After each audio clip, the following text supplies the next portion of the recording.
Dua bocah tanpa busana yang curi kotak amal masjid ditangkap. Uangnya untuk main warnet, adek. Adek.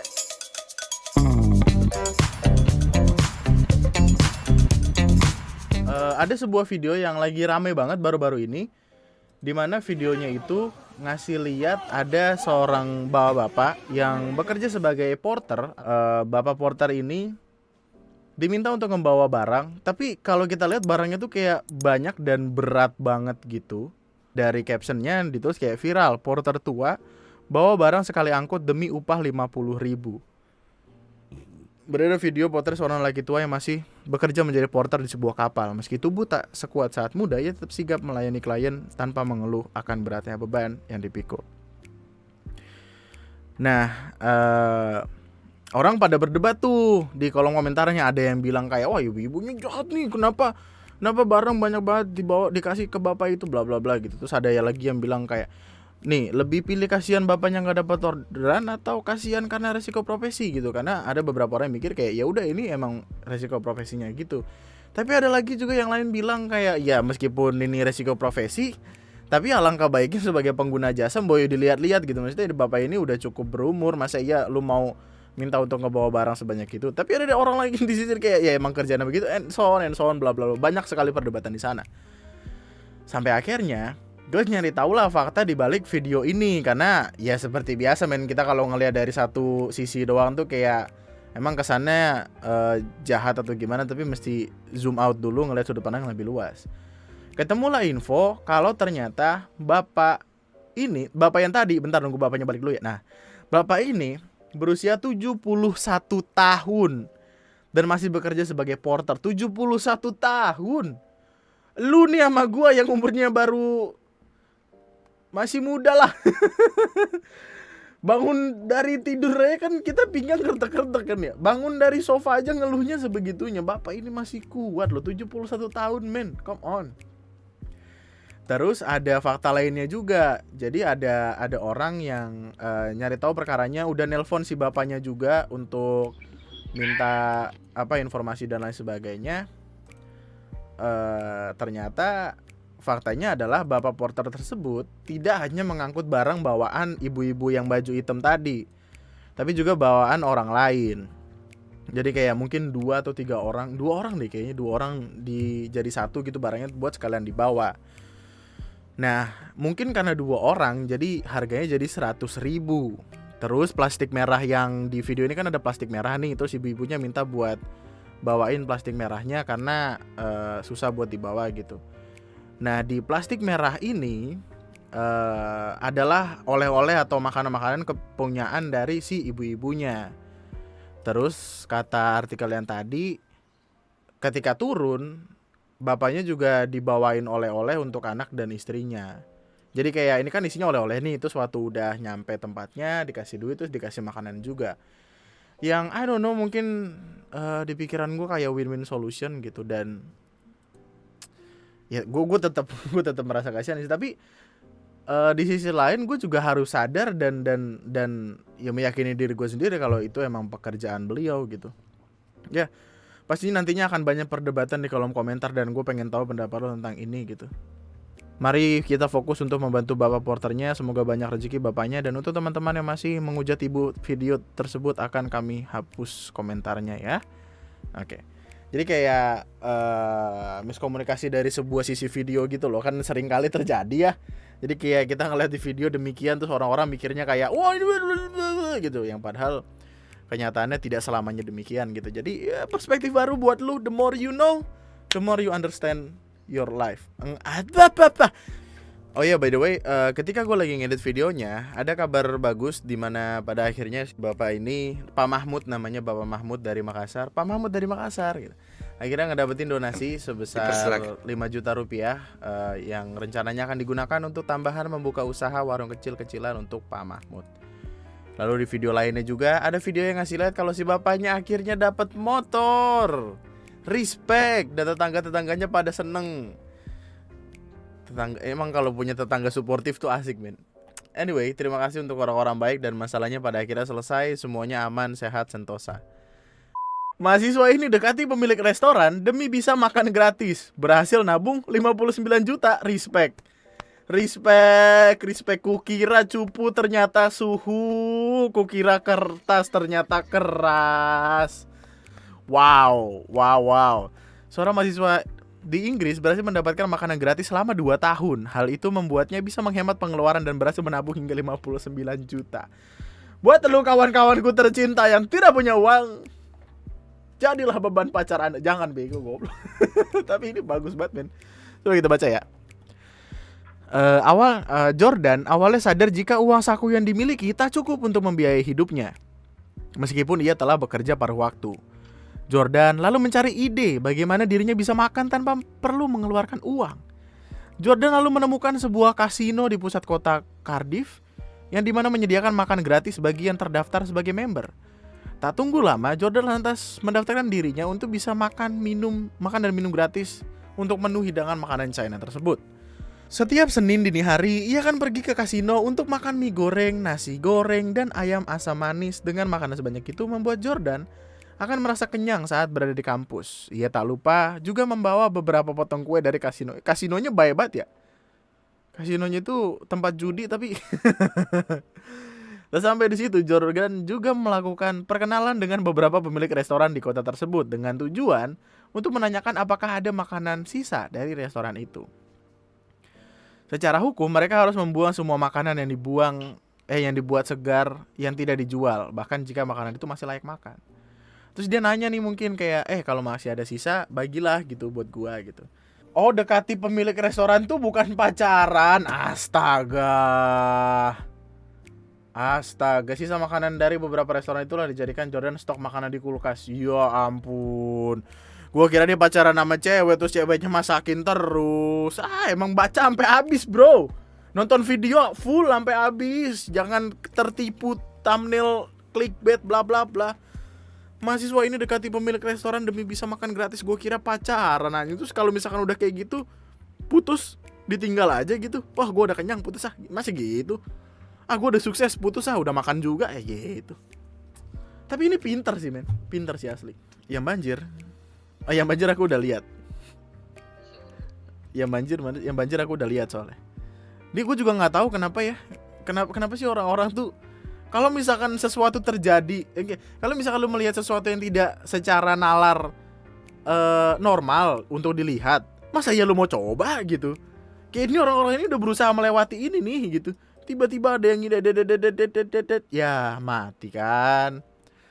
Mungkin di pikiran bapaknya kayak elah gak mau macet gua, pede motor gua tinggi, banjirnya lebih tinggi, ya udahlah. pasti ya di barisan orang-orang yang macet ini pasti kayak tuh kan. Gue bilang juga apa gitu. Lucu banget orang. Semoga sehat, Pak. Semoga motornya udah di servis. Bentar lagi musim hujan, hati-hati, Pak. 2 bocah tanpa busana yang curi kotak amal masjid ditangkap. Uangnya untuk main warnet, adek. Kok bisa, adek? Ini buat lo yang pengen lihat videonya ya. Jadi ada gue nggak tahu ya, ini kayaknya nanti gue sensor deh soalnya YouTube sensitif banget sih. Tapi intinya ada 2 bocah nih, pakai kepala ditutupin plastik, pakai masker. Bagus sih mereka pakai masker supaya nggak kena corona. Tapi pakai sepak doang, kotak amal masjid dibawa kabur sama mereka. Dan iya orang-orang mikirnya tuh kayak biar dikira tuyul, biar orang-orang di CCTV-nya tuh kayak wah ada tuyul ngambil duit. Tapi kan tuyul ngambil duit kagak dengan cara diangkat dong. Masa tuyul ngangkat kotak amal? Tuyul ngapain sih digesek-gesek gak sih? Itu mah babi ngepet ya. Tuyul masukin tangan kali. Apa jangan kenapa tuyul gak ngambil di ATM? Oh, apa jangan-jangan setiap ATM didoain? Gua gak tahu deh. Tapi ini masjid, men. Ini masjid, bro. Dipakai buat main warnet lagi. Ya elah, siapa sih namanya nih? Wawan apa? Polisi telah menangkap 2 pelaku pencurian kotak amal masjid.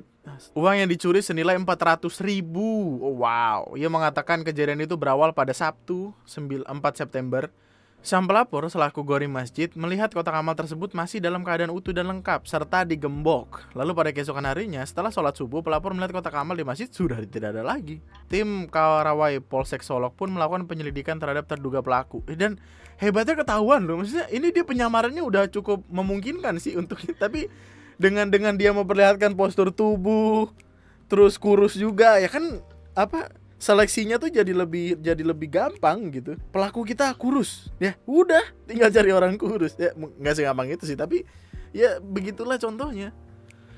Diketahui mereka sudah menjalankan aksi mencuri kotak amal di masjid berbeda sebanyak 5 kali. Astaga.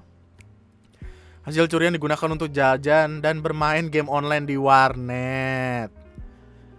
Barang bukti yang berhasil dikumpulkan berupa uang sebesar 155.000. Astaga. Tersesat tapi jauh banget ini tersesatnya. Udah mah nyolong kotak amal. Orang duit harusnya disumbangkan segala macam dicolong. Udah menyolongnya pakai sempak doang. Wah, gue nggak tahu itu sempak atau pampers. Tapi mungkin karena masih bocah ya, pikirannya kayak kalau kita setelannya kayak tuyul, kayaknya orang-orang bakal mikir kita tuyul deh gitu. Tapi tuyul masa iya kerja sama? Tuyul mah sendirian dia solo karir. Lu nggak tahu-tahuan lu. Tuyul tuh solo karir. Wolf kayak serigala gitu loh. Sendirian gitu. Oh dia memakai kalung ini biar ngilang kali dipikir. Ngilang korupsi dong kalau mau ngilang. Ya. Siswinya malah hamil. Siswinya malah hamil saat belajar online. Kepala sekolah di Karanganyar pusing. Ini siapapun yang ngebikin caption kayak gini nih, gua patut apresiasi nih. Bagus banget. Kepala sekolah di Karanganyar pusing. Ini bagus banget nih. Ini komedi banget nih yang bikin nih. Astaga, bapaknya udah mikirin pembelajaran yang bagus bagaimana. Ya, tapi juga kenapa kepala sekolah yang jadi pusing ya? Orang tuanya dong. Lalu setelah dikeluarkan mau sekolah di mana, kita juga nggak punya dasar mengambil tindakan tersebut. Kasihan masa depannya. Opsi mengeluarkan siswi itu menurut dia juga bukan tindakan yang tepat. Iya sih. Tapi kan bapak jadi pusing. Masa hari-hari bapak mau minum Panadol? Ya elah. Bodrek ekstra pak? Iya elah.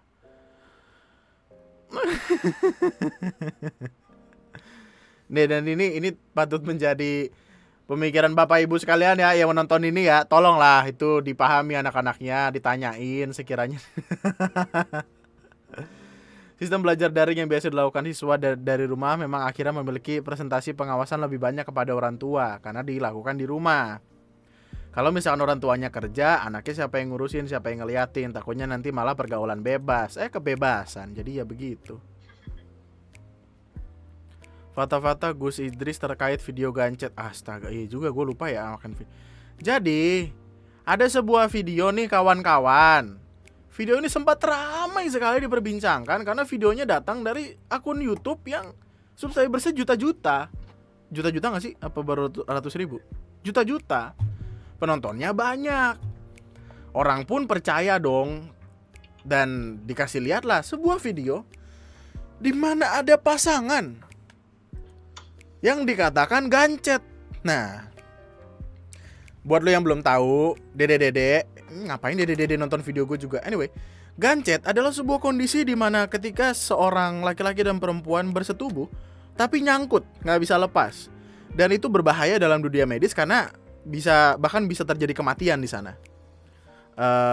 Gua pertama kali ngeliat perkara ini karena ada lucu banget men di Afrika kan vudunya masih kental banget kan. Terus ada salah satu desa di Afrika gitu. Ada sepasang suami istri. Suaminya pergi keluar kota, istrinya ditinggal sendirian dong di rumah. Si suaminya ngomong sama dukun. Gimana sih manggil dukun tuh?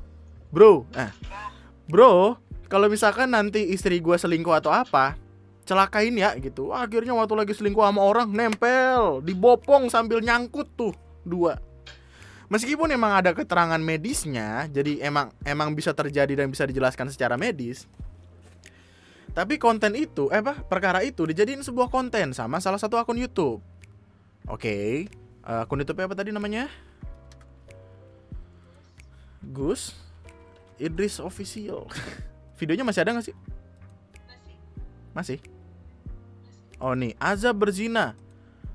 Pasangan ini gancet, kelaminnya nggak bisa lepas. Astaga. Dislike-nya banyak dong. Ya karena emang orang-orang mikirnya ya gimana. Apalagi ini dibawa oleh seorang, let's say orang yang punya nama, orang yang seharusnya ya lu paham lah konteksnya kemana. Kenapa ngebikin sebuah video dengan cara-cara seperti ini gitu, tidak etis aja dilihat masyarakat, orang pun kesel dong. Kayak ada salah satunya. Jika ingin menguasai orang bodoh, bungkus sesuatu yang batil dengan agama, kata Ibnu Rushd. Ada yang komen kayak gitu. Ini banyak orang yang kemudian percaya gitu loh pada awalnya, kemudian dicari tahu ternyata tidak. Video ini settingan. Video ini stage, dibikin sama orang. Jadi skenarionya adalah mereka gancet gitu, kayak so called gancet. Kemudian siapapun yang punya channel ini datang, terus ngedoain, sembuh. Yang ngebikin gue curiga di pertamanya ketika ngeliat video ini adalah mereka kan gancet ya, didoain, terus lepas nih. Waktu lepas diceramahin dulu, kata gue mah, ya Allah, bisa nanti kan pakai baju dulu segala macam. Ini bapak banyak loh ini ngeliatin orang. Dan yang jadi pertanyaan gue harap sih ini suami istri ya yang memerankan ini. Ini ada orang nelpon.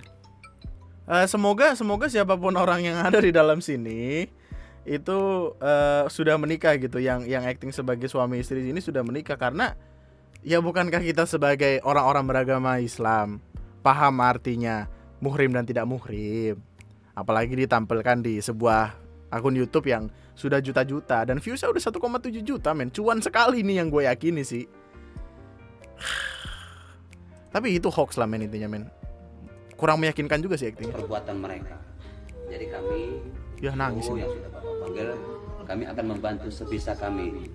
Ya mudah-mudahan. Dan gini loh,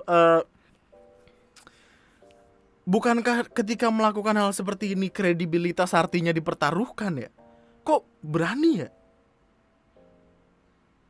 Dan men, percaya gua, apapun yang lu lihat di internet lu lihat dulu deh, lu cari tahu dulu, jangan langsung percaya. Jadi kan pertama kali perkara ini dicari tahu sama Ara kan. Oke. Kemudian Ara tuh sempet nyari video ini dan ketemu kan. Sebelumnya nggak ada nih. Apa disclaimer ini nggak ada nih. Jadi kan disclaimernya kayak material di video ini, pokoknya video ini tuh dibikin buat educational sama entertainment purpose doang gitu. Jadi kayak cuma buat pembelajaran sama entertainment tuh apa sih? Buat ngintertain lu lah gitu. Tapi awal-awal nggak ada nih, ditambahin mungkin ketika rame dan lain sebagainya. Jadi kayak udah gue tulis tuh, orang ini cuman bohong-bohongan doang, emang dibikin buat pelajaran doang gitu. Dan yang lucunya adalah ini ditulis pakai bahasa Inggris men. Awalnya bahasa Inggris doang gak sih? Jadi kayak awalnya disclaimer dulu, baru kemudian bahasa Indonesianya. Yang pertama kali gue pikirin adalah ketika Ara ngasih tahu. Jadi di deskripsinya ada disclaimer gitu. Disclaimernya apa? Bacain the material. Lah, gue pakai bahasa Inggris. Terus di dalam pikiran gue kayak, pakai bahasa Inggris mungkin biar orang-orang yang gak ngerti bahasa Inggris iya aja kali ya gitu. Yang ada di pikiran gue tuh. Jadi gue udah ada bahasa Indonesia. Mohon maaf buat para pecinta Gio. Gio tuh apa? Oh, gue series Gio lagi. Video ini kami sajikan atas dasar edukasi dahsyatnya kekuatan doa. Karena kejadian di atas sering kali dalam kehidupan sehari-hari. Namun video ini hanya ilustrasi saja. Wow. Sebuah movement yang bagus sih kalau kata gue mah. Pemecahan masalahnya ya gitu. Tapi ya dislike-nya banyak dan lain sebagainya. Dan men, kalau misalkan dia nggak nulis ini, awal dengar sih ya ada laporan ke kepolisian tentang perkara ini. Dengar nih. Tapi gue nggak mau terlalu jauh lah. Intinya kita udah tahu kalau itu bohongan, udah gitu. Dari Allah. Terlalu jauh juga capek. Apaan lagi yang mau dibahas ya? Di mana lah adab yang rekam ini? Ini kan aib. Kenapa yang rekam diomelin? Kalau nggak direkam nggak dapet views, nggak dapet cuan dong. Anyway, yang selanjutnya kita cari yang penting-penting aja ya. Terlalu bising, India mau ganti suara klakson jadi suling. Ini kemarin udah gue bahas belum sih yang di video sebelumnya ya? Coba. Jadi gini, buat lo yang belum tahu ya. Bukan buat lo yang belum tahu sih. Jadi video yang COD kemarin openingnya tuh ribet kan gitu. Jadi kayak gue bilang Halo, selamat datang di video gue kali ini. Selamat datang kembali di perkara yang hadir dari negara dunia keempat dengan populasi terbanyak keempat, sebanyak 270 juta orang. Terus gue ngeliat Wikipedia gitu kan, yang terbanyak di dunia awalnya gue kira China, ternyata India. 1,4 miliar orang kalau gue nggak salah. Terus gue mikir kayak, pantesan di India klakson di mana-mana. Maksudnya 1,4 miliar orang itu kan padat banget, men. Penuh banget tuh gue rasa tuh. Gue curiga dia di depan pintu udah macet tuh. Depan pintu ada mobil lagi klakson-klakson. Keseharian banget. Kemudian muncullah artikel ini. Terlalu bising, India mau ganti suara klakson jadi suling gitu. Tiba-tiba ada orang naik. Coba lu bayangin ada orang naik mobil. Tiba-tiba ada kemacetan. Kemacetan itu di tengah kemacetan tiba-tiba gimana sih suling gak gitu, itu Indonesia Sabian. Tiba-tiba ada suara suling lah. Orang marah-marah, tapi dalam kondisi joget. Gimana lo? Weh anjing, jalan, woi, gitu sambil joget ya kan. Badannya tetap bergerak seperti biasanya. Seperti seharusnya. Film India kan joget-joget dulu. Ada nenek-nenek lagi nyebrang pengen diklaksonin. Nenek-neneknya joget.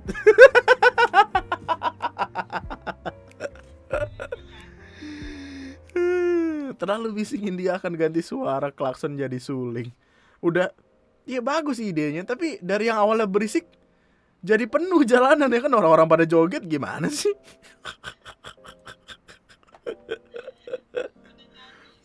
Jadi kalau misalkan nantinya lu kayak, kalau di India kan sekarang orang-orang stereotipnya adalah ketika lu ketemu kemacetan semuanya klakson, itu India.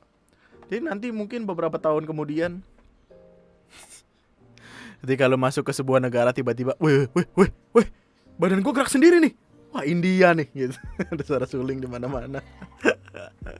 Bagus. Gua nggak bisa ngomong banyak tentang itu, tapi yang ini bisa nih. Ada ibu-ibu ya.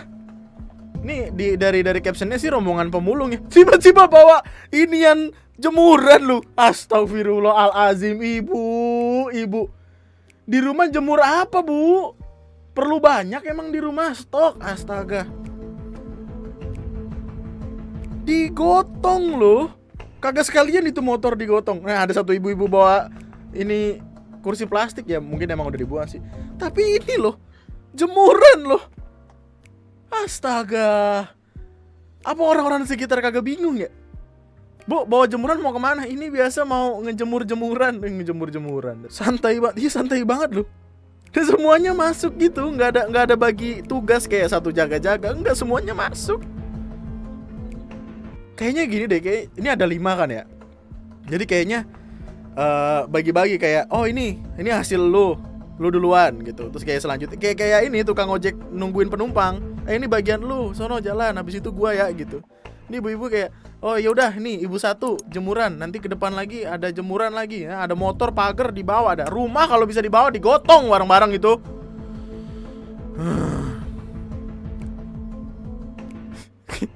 Gue kasih nama yang punya rumah. Coba bayangin yang punya rumah tiba-tiba keluar dari pintu ingin menjemur baju, tiba-tiba waktu diginiin plek jatuh lah jemuran gue mana.